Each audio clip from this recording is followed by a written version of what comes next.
Le porte-parole du ministère des Affaires étrangères affirme que le barrage de la Renaissance redéfinit le narratif baisé autour du Nil.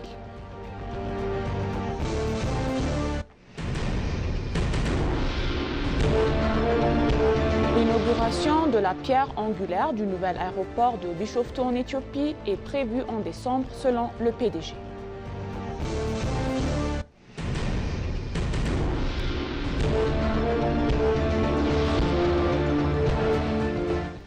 Bienvenue chers téléspectateurs, c'est moi Ida Gadamao avec le journal du vendredi 19 septembre 2025.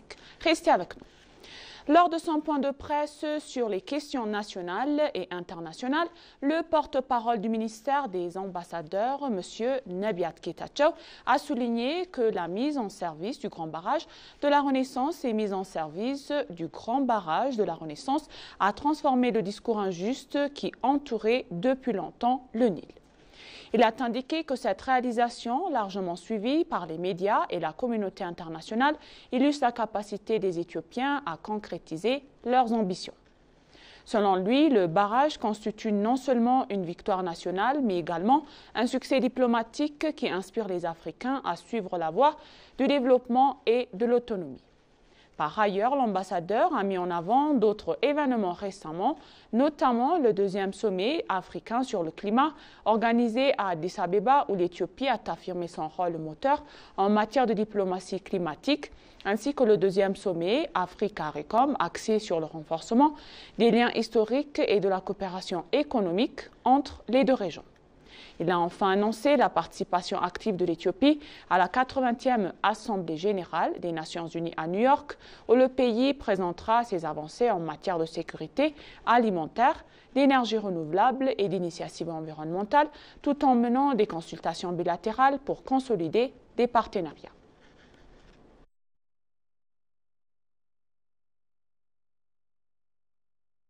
Dans une autre nouvelle donc, le professeur Brook affirme que l'Éthiopie doit changer pacifiquement son statut d'enclavement.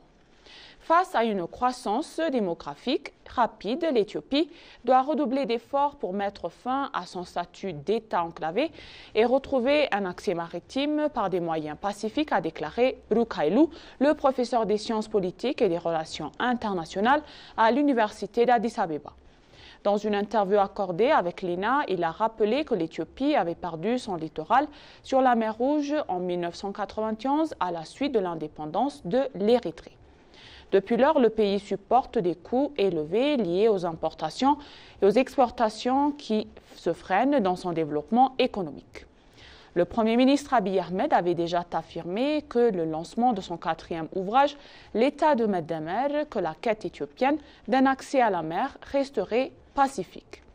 Avec près de 128 millions d'habitants et une croissance annuelle de 2,75 millions, la population pourrait atteindre 150 millions d'ici 2 décennies.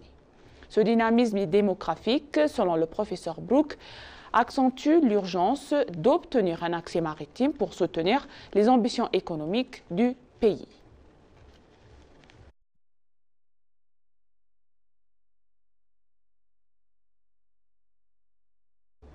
L'Union africaine et les États-Unis réaffirment leur engagement à renforcer leur coopération en faveur d'une Afrique stable et prospère.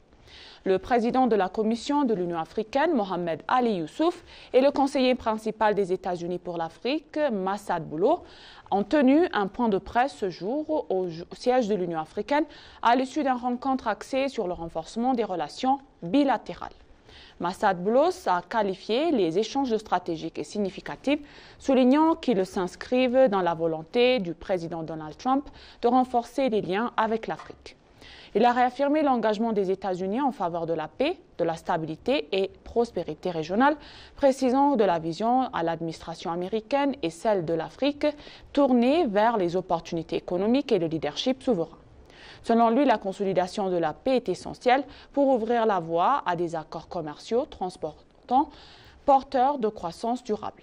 Le conseiller a par ailleurs souligné que l'Union africaine devrait jouer un rôle de premier plan dans la recherche de solutions africaines aux défis du continent et que l'administration Trump considérait l'Afrique comme un partenaire stratégique.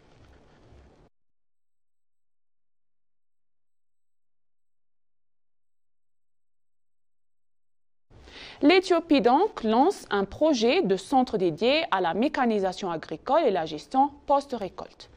Un centre innovant décidé à la mécanisation agricole et la gestion post-récolte a été lancé hier avec pour objectif d'introduire des solutions adaptées, efficaces et abordables le long de la chaîne de valeur agricole.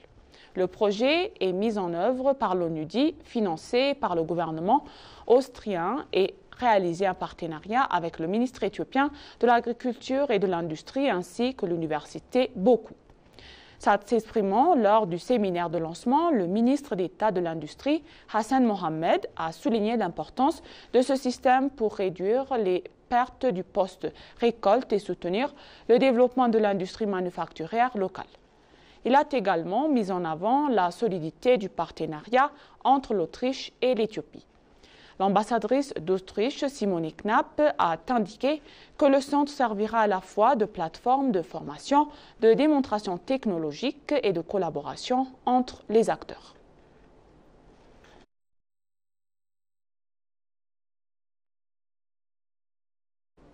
Le PDG d'Ethiopian Airlines, Mesfin Assew, a confirmé que la cérémonie de pose de première pierre du nouvel aéroport international de Bishoftu se tiendra au début de décembre 2025.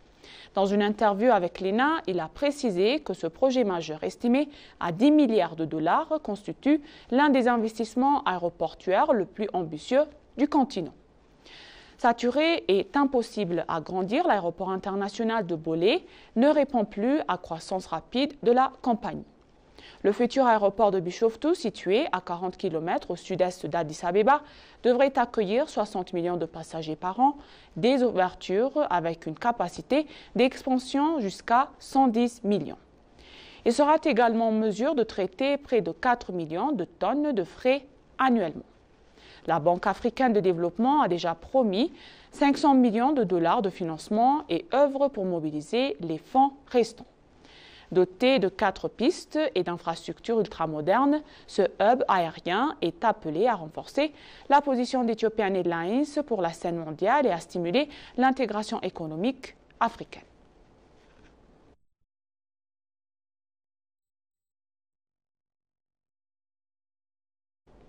Coipa Italia SPA est désireux d'investir davantage en Éthiopie.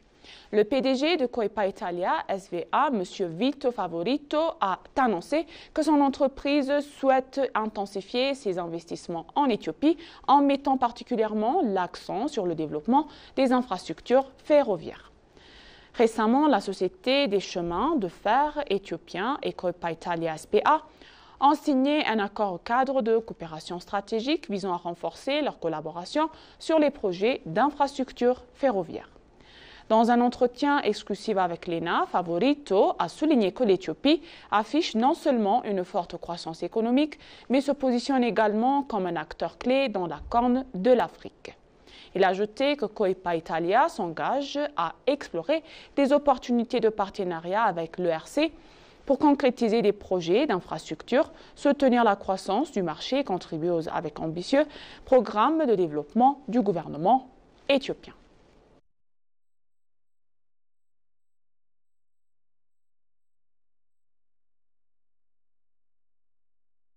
Pour conclure le journal donc, les créditations internationales du système de gestion de la qualité témoignent du renouveau de l'Éthiopie selon la ministre du Travail et des Compétences Muferiat Kamil. Les accréditations internationales de système de gestion de la qualité accordées aux institutions éthiopiennes témoignent de la résilience du pays, a déclaré Muferiat Kamil, ministre du Travail et de la Compétence. Une cérémonie d'accréditation internationale pour l'Institut de formation touristique s'est tenue hier. Muferiat Kamil, la ministre internationale pour l'Institut formation touristique, a décrit que les autres ainsi que d'autres représentants du gouvernement est invité à assister aux remises des prix de l'USO de 21 000 et jusqu'à 2018 pour l'Institut pour un système de gestion de l'éducation. L'Institut de formation touristique, qui existe depuis 57 ans, a joué un rôle majeur dans la croissance du secteur hôtelier et touristique en Éthiopie. S'exprimant à cette occasion, Muferiat Kamil, la ministre du Travail et des Compétences, a déclaré que l'inauguration récente du barrage de la Renaissance éthiopienne GERD qui a prouvé que les Éthiopiens pouvaient réaliser des projets de grande envergure.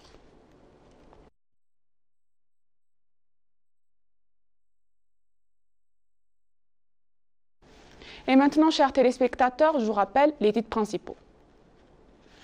Le porte-parole du ministère des Affaires étrangères affirme que le barrage de la Renaissance redéfinit le narratif baissé autour du Nil.